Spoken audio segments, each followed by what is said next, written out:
하나님이 만물을 창조하시고 세상 가운데 두신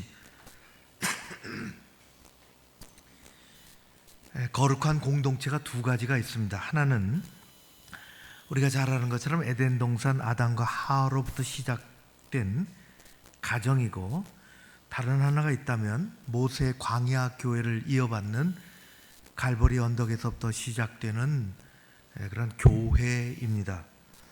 가정과 교회는 모두 하나님으로부터 시작되었습니다. 따라서 가정과 교회는 서로 아주 밀접한 관계를 가지고 있고, 가정과 교회가 이렇게 떨어져서 독립적으로 이렇게 이 세상에 존재하지 않습니다. 가정이 교회에 영향을 미치고 교회 신앙의 훈련이 가정에 필수적입니다. 가정의 중심에는 여전히 우리 하나님 아버지께서 계십니다. 교회 중심에도 우리 하나님이 계시죠.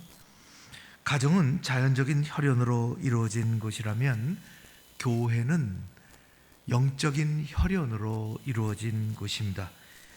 그래서 흔히들 말하기를 가장 이상적인 가정은 작은 교회와 같고, 가장 이상적인 교회는 큰 가정과 같다고 했습니다.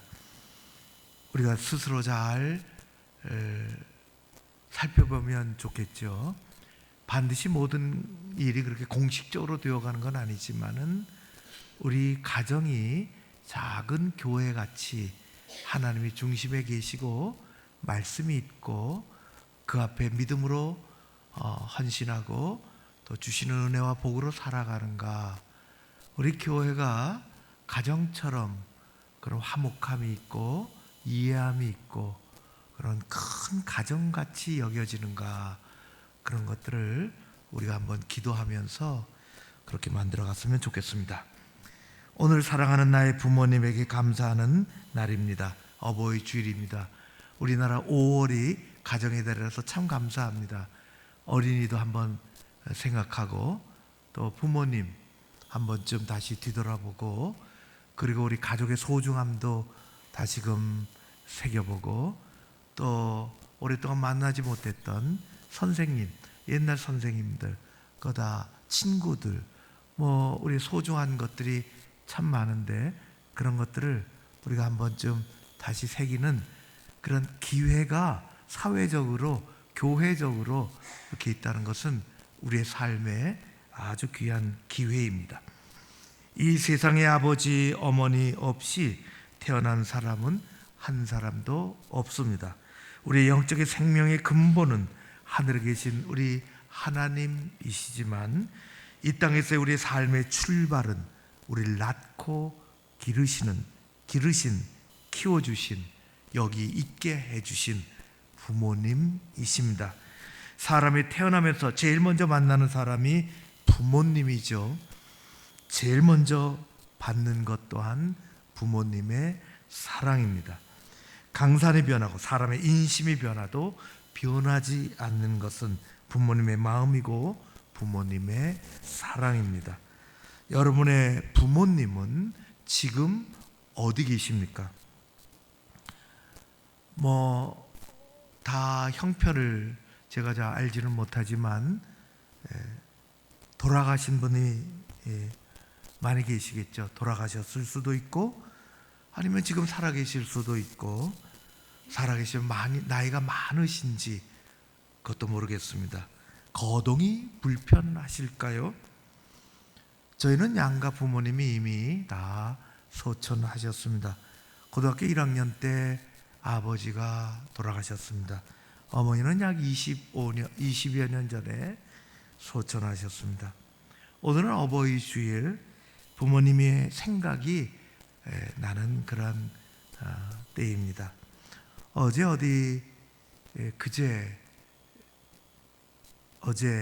목사님들하고 회의하면서 어느 식당에 갔는데 자주 가던 평범한 식당입니다. 그런데 가족 단위로 얼마나 많이 와 있는지, 오늘 무슨 날인가 어버이날을 땡긴 것 같습니다. 어버이 주일을 우리 찬송에도 있지만은 찬송가에 실리지 못하는 정말 찬송가 이상 가는 우리의 마음을 꽉 채우는 노래가 있습니다. 양주동 선생님이 작사하시고 이흥렬 선생님이 작곡하신, 원래 제목은 어머니 마음인데요, 요새는 어머니만 위해서 부르는 게 아니라 아버님 생각도 자꾸만 납니다. 또 특별히 우리가 IMF 시대를 지내면서 아버지, 남편에 대한 생각들을 사회적으로, 가정적으로 실직하고 부도에 내몰리고 또 막막하게 처지가 되고 집에 선뜻 들어가기 어렵고 아내 보기, 자식 보기 참 어려워서 바깥으로 나돌던 수많은 사람들, 아버지, 남편의 뒤에서 본 처진 어깨, 그때서부터 우리가 많이 생각하게 됐습니다. 언제인지는 잘 모르겠지만은 어머니 마음이라는 노래가 어머니 대신에 어버이로 바뀌어서 그렇게 부릅니다. 1절은요 3절까지 있는데 1절은 우리 지휘자님이 1절을 불러주시겠습니다. 그리고 이어서 2절, 3절은 우리가 같이 부모님을 생각하며 그렇게 불렀으면 좋겠습니다.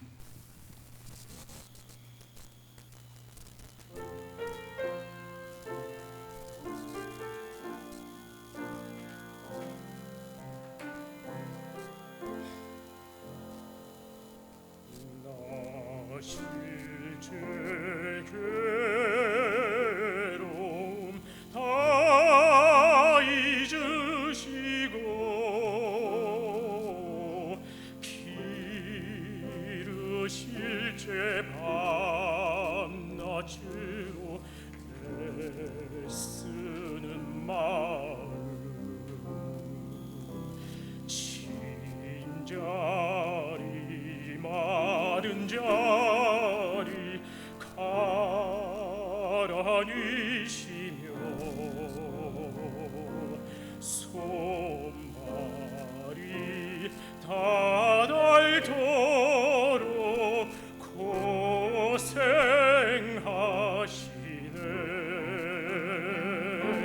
하늘 아래 그 무엇이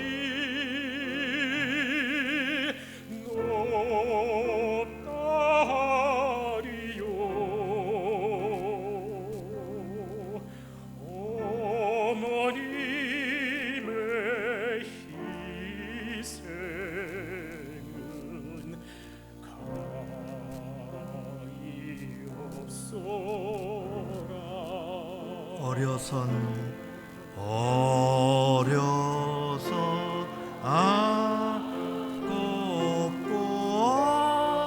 넣어주시고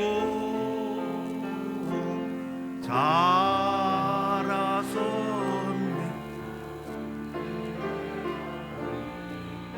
다리는 알을 쌓아 그릇 될사 자식 생각에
예로부터 내려오는 인생의 오복을 이야기합니다.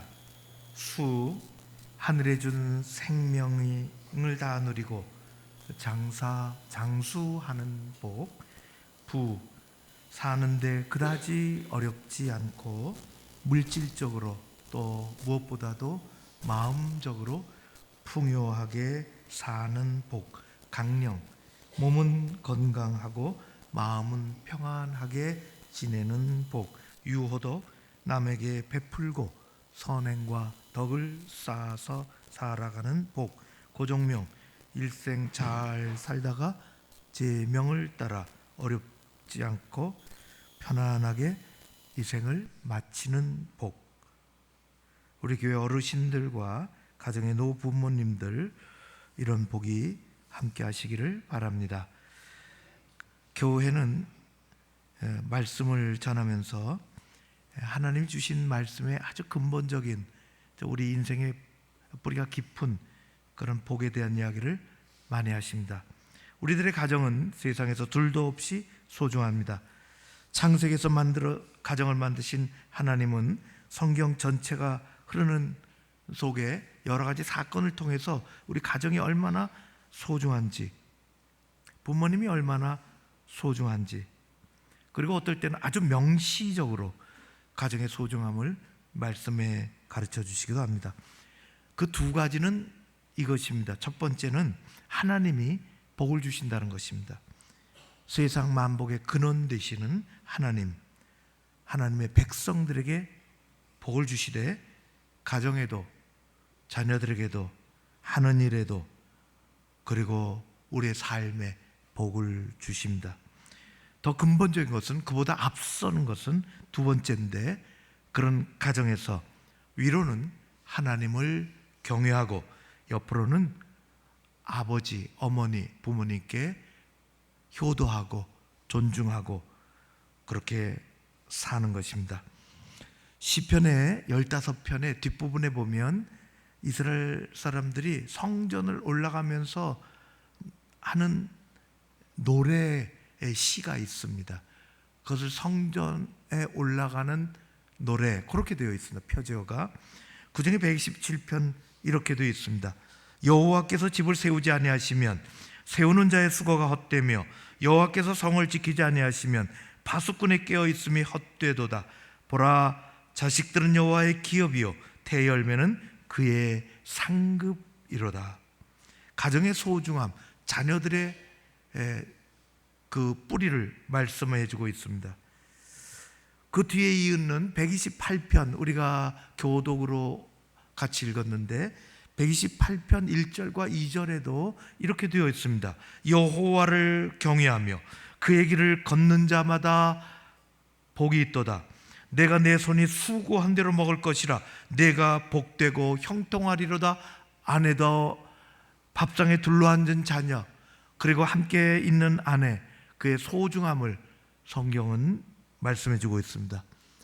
신약의 많은 가정에 아주 귀한 일들이 하나님의 말씀에 얹혀서 나오는데요, 그중에 우리 에베소서에 보면 명시적으로 자녀들이 부모님에게 어떻게 해야 한다고 말씀하십니다. 오늘 읽은 말씀입니다. 에베소서 6장 1절에서 3절입니다. 자녀들아, 주 안에서 너희 부모에게 순종하라. 이것이 옳은 일이라. 내 아버지와 어머니를 공경하라. 이것은 약속 있는 첫 계명이니 이로써 내가 잘되고 땅에서 장수하리라. 보이는 부모님을 잘 하라고, 잘 그렇게 해야 된다고 말씀하십니다. 우리의 부모님들이 살아계시면 남은 세월 그분들의 평안함을 위하여, 이 땅에서 마지막 행복을 위하여 천국의 소망을 가지고 살아가실 수 있도록 우리는 최선을 다해야 하는 것입니다. 어렵게 만들어 놓은 몇 분의 재산을 하나뿐인 아들을 위해서 다 내놓고 집 사주고 키우고 뭐 이것저것 다 해주고 몇 푼 노령연금 가지고 살아가는 할아버지가 친구하고 어떻게 연락이 돼서 고향 떠난 지 참 오래됐는데 고향 친구가 서울 올라온다는 것입니다. 얼마나 기다리던 친구인지 큰 친구 만나면 서울 구경도 시켜주고 식사도 잘 대접해주고 싶고 또 과자도 사서 손에 들려서 내려보내주고 싶고 주머니에 돈이 없습니다. 출근하는 아들을 붙잡고 이야기했습니다. 사뭇 미안해서 아범아 혹시 10만 원만 빌릴 수 있니? 현관을 나가던 아들이 한숨 쉬며 얘기합니다. 아이가 커가요. 아버지 그거 다 어디다 쓰셨어요? 얼마 전에 드린 용돈. 그리고 쑥 나가버립니다. 아들도 마음이 편치 않겠죠. 그것을 뒤에서 지켜본 며느리는 너무 죄송스러워 살림돈에서 10만 원을 떼서 아버지 오늘 다 쓰세요. 아범이 회사 하루 종일 그런 기분으로 근무하다가 집에 들어왔습니다. 아이가 그 몰골이 좀 그래요. 어지럽히고 장난해서 좀 더럽고 기분도 안 좋은데 아내를 해댑니다. 아이가 더러운데 씻기지도 않고 뭐 하고 있었냐고. 아내가 가만히 있을 리가 없습니다. 애지중지 키워봐야 커서 장가 보내면 자기 자식 낳으면 그 자식 돌보느라고 어디 우리 신경 쓸 것 같아요? 오늘 아침에도 우리 아이는 그거 받고 우리 집에서 그런 거 보고 키운 아이 어떻겠습니까? 아내가 그렇게 했습니다. 노 부모님도 말씀은 잘 안 해도 가고 싶은 곳이 있고 쓰고 싶은 데가 있고 먹고 싶은 뭐가 있습니다. 가고 싶은 곳에는 가셔야 되고 쓰고 싶은 곳에 좀 써야 됩니다. 먹고 싶은 것 그거 있어요. 말 못해서 그렇지요.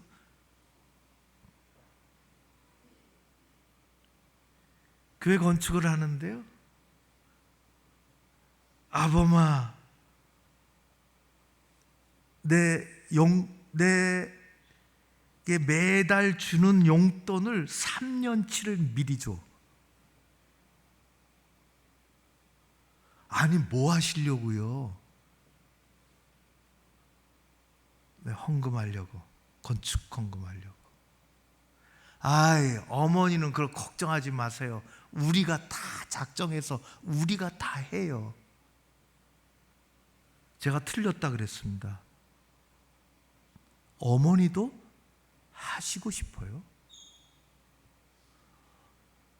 내게 돈 좀 달라. 어머니도 헌금하고 싶습니다. 자녀들 용돈을 내 손으로 주고 싶어요.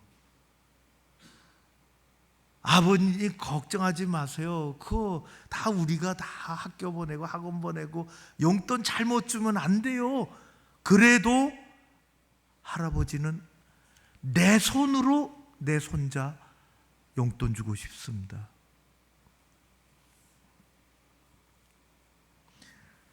잠언 23장에 너를 길러준 아버지의 말씀을 경청하고 어머니가 나이 들어도 그 말을 무시하지 말라 말씀합니다. 제가 언젠가 노년학을 읽어보니까 노부모님을 기쁘시게 해드리는 5가지를 소개하고 있는데요. 부모님과 의미 있는 접촉을 하라는 것입니다. 지나가면서 그저 사람도 인사 하나도 그렇잖아요. 10초 인사도 그렇잖아요. 눈 한번 마주보고 마음에서 나오는 인사와 지나가면서 휘끄덕하는 거하고는 영 차원이 다릅니다. 우리의 손은 영적인 작용을 합니다. 부모님과 의미 있는 접촉 아주 소중합니다. 손을 붙잡고. 둘째는 대화를 대화를 나누는 것이라고 그렇게 했습니다. 사람은 말해야 살 수 있습니다. 어르신의 가장 큰 어려움 중에 하나는 대화할 곳이 점점 작아진다는 것입니다. 그래서 사회적으로는 뭐 사회의 이 사업이나 뭐 이런 복지 쪽에서 대화할 수 있도록 사람을 보낸다 그래요. 그렇게까지 왔잖아요. 어르신들은 대화를 못해서 나무에게도 얘기하고, 지방에서는 농촌에 파리하고도 얘기한다고 그런 얘기도 들었어요. 얘기하고 싶으니까 너 어디 갔다가 파리한테 여기 왔냐고. 세 번째는 칭찬하고 인정하는 것입니다. 어린아이만 칭찬이 필요한 것이 아닙니다. 우리 자녀들에게만 인정이 필요한 것이 아닙니다. 늙으신 부모님에게 그런 거 하지 마세요. 우리가 다 해요. 나보고 빨리 죽으라는 거냐? 부모님들을 인정해드리고 칭찬해드리고 마음을 기쁘게 하는 것이 필요합니다. 네 번째는 미래의 소망을 드리는 것입니다. 내일의 소망이 없다면 오늘 우리의 삶은 무슨 의미가 있겠습니까? 우리의 인생에서 마지막으로 가장 중요한 일이 있다면 그것은 예수 영접하고 예수 믿고 천국 가는 것입니다. 천국 못 가면 도대체 어디로 가야 하는 것입니까? 생각해 봐야 합니다. 사도행전 16장에서 얘기합니다. 주 예수를 믿으라. 그리하면 너와 내 집이, 내 가족이 구원을 받으리라. 다섯째는 부모님의 말씀을 잘 듣는 것입니다. 성경에도 말씀하시지 믿음은 들음에서 나고 우리 신앙생활의 근본은 하나님의 말씀을 경청하는 것입니다. 우리 자녀된 도리는 부모님의 말씀을 잘 듣고 부모님 있는 그대로 존중하는 것입니다. 우리는 살아가면서 어렵고 힘든 일을 만나면 이상하게도 아버지보다는 어머니를 마음속에 더 불러드립니다. 어머니에 대한 기억을 소환하죠. 이 세상에서 가장 아름다운 단어는 엄마라는 말입니다. 가장 따뜻한 단어 또한 엄마입니다. 며느리는 여간해서 엄마, 시어머니한테 사위, 엄마 못합니다. 유독 할 수 있는 것은 딸입니다. 저는 오래도록 저는 결혼해서도 엄마라 그랬습니다. 아이가 태어나서 가장 먼저 입을 열어 하는 말이 엄마라는 말이듯이 자녀들의 마음속에 최후까지 남아있는 말이 엄마입니다. 엄마는 세상에서 가장 큰 사랑이고 가장 큰 희생이고 내 마음의 위로와 치유의 고귀한 이름입니다. 엄마가 돌아가시면 더 보고 싶습니다. 엄마를 보고 싶은 마음에는 나이의 차이가 상관이 없습니다. 남자 여자 결혼하고 안 하고 나이 그거 상관없습니다. 어느 시인은 시를 쓰기를 엄마가 휴가 나온다면 그런 시를 썼어요. 여러분 아시는 것처럼 그 시는 이렇습니다. 하늘나라에 가 계시는 엄마가 하루 휴가를 얻어 오신다면 아니 반나절 반시간도 안 된다면 단 5분 그래 5분만 온데도 나는 원이 없겠다. 얼른 엄마 품속에 들어가 엄마와 눈맞춤을 하고 젖가슴을 만지고 그리고 한 번만이라도 엄마 하고 소리내어 불러보고 숨겨놓은 세상 사중 딱 한 가지 억울했던 그 일을 일러 바치고 엉엉 울겠다. 시가 그렇습니다. 우리 모두에게는 아버지에 대한 추억과 어머니에 대한 추억을 가지고 살아갑니다. 저희 아버지는 어린 철 손을 붙잡고 기밀 레슬링, 집에 텔레비전이 없으니 그때는 극장에서 어떻게 떠가지고 상영을 해줬는데요, 전국적으로 얼마나 많이 상영했는지 필름에서 비가 내립니다. 기밀 레슬링 보고 다녔습니다. 고등학교 때 저는 여기서 중량교를 지나 면목동이라는 곳에 대학교까지 살았는데요, 그때는 고등학교 학교가 저 해화동에 있어서 205번이나 50번 버스를 종점 가까이 있는데 타면은 얼마나 미어 터지는지, 유리가 터지고, 요즘의 젊은이들은 감히 생각지도 못하는 그런 그냥 10,000원에 10,000원 버스를 타고 끼어 타는 게 감사한 일이죠. 매일 아침 전쟁을 치르고 학교로 갔습니다. 그 전쟁 치르는 매일 아침이 그래도 기쁜 것은, 즐거운 것은, 정류장이 이쪽에 방약국이고 정류장 이름이 방약국 앞인데, 그 시간에, 정확한 그 시간에 회사원도 나오지만 회사원은 나하고 관계없고 여학생이 나옵니다. 길 건너서 나옵니다.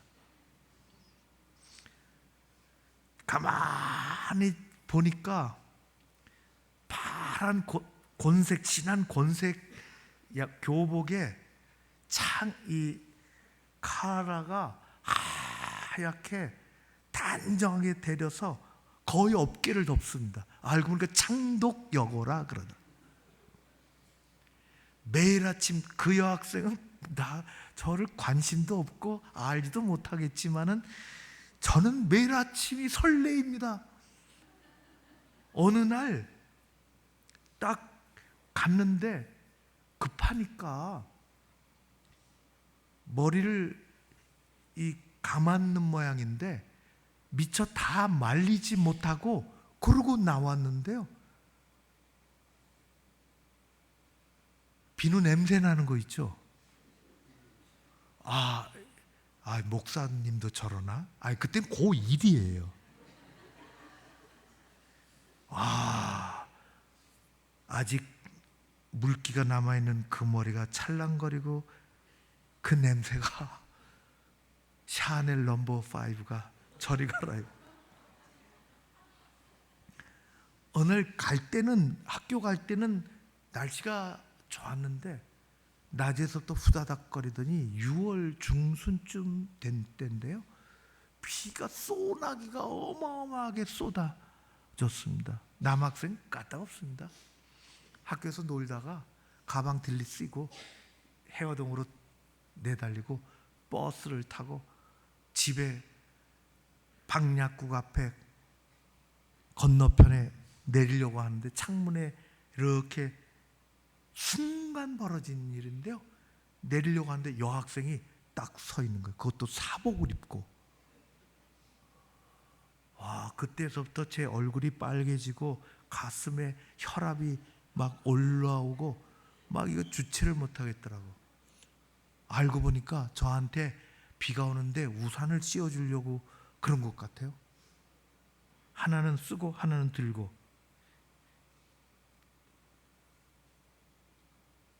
내릴 때 우산을 씌워주고 가까이 다가오면 내가 어떻게 해야 되나 하고 막, 그건 순간에 막 별 생각이 다 들고. 가만히 생각해 보십시오. 그럴 수가 있겠습니까? 근데 정신이 나가니까 그렇게 되더라고요. 내리다 보니까요, 다가오는데 이 화로화상같이 터질 것 같은데 고등학교 1학년짜리가 아빠 어서 오세요. 제 앞에 웬 신사가 내리는 거였어요. 아버지 우산을 갖고 있지 왜 제 우산을 갖고 있겠습니까? 그 순간 하늘이 무너지고 땅이 막 꺼지고 막 세상이 미안하고, 저 방약국 건너편에 사무약국인데 사무약국 약사 아저씨가 나를 보고 손가락질하는 것 같고 너무너무 창피하고, 이야, 그래서 우사인 볼트처럼 막 내달렸습니다. 집으로 건너가서 어마어마한 속도로 집에 내달려서 철문을 부서지듯이 꽝 차고 들어가서 엄마를 찾았습니다. 엄마, 화풀이를 좀 해야 되니까. 엄마 어디 있어?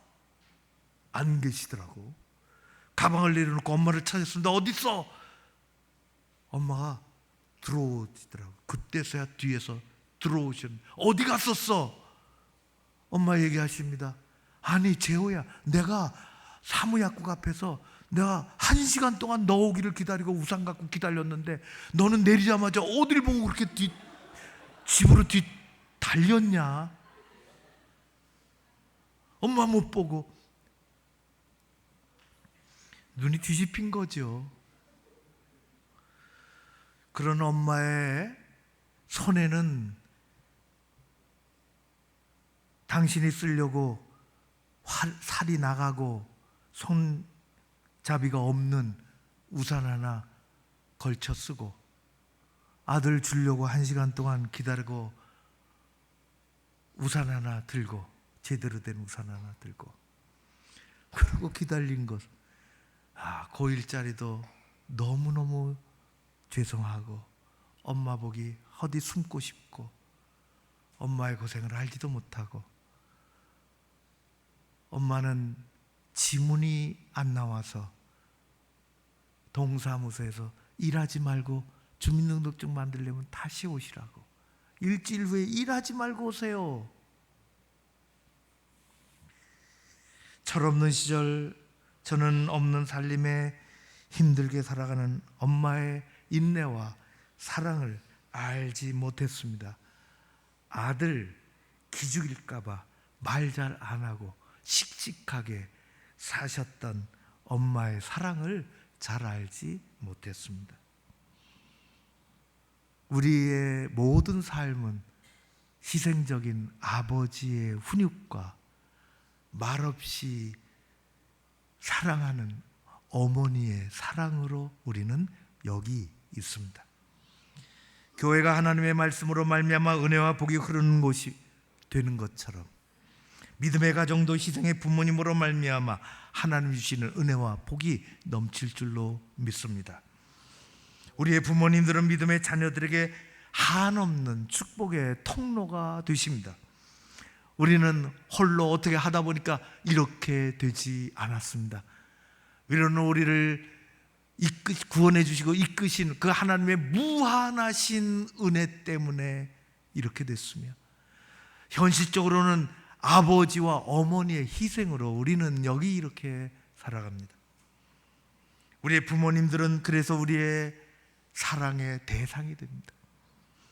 하나님께서 내리시는 무한한 은혜와 복이 그런 여러분들의 가정에, 여러분들의 자녀손들 가운데, 그리고 여러분들의 삶의 터전에 가득하시기를 바라고, 큰 가정과도 같아야 하는 교회에 하나님이 내리시는 흐르는 은혜와 복이 함께 하시기를 주의 이름으로 축원합니다.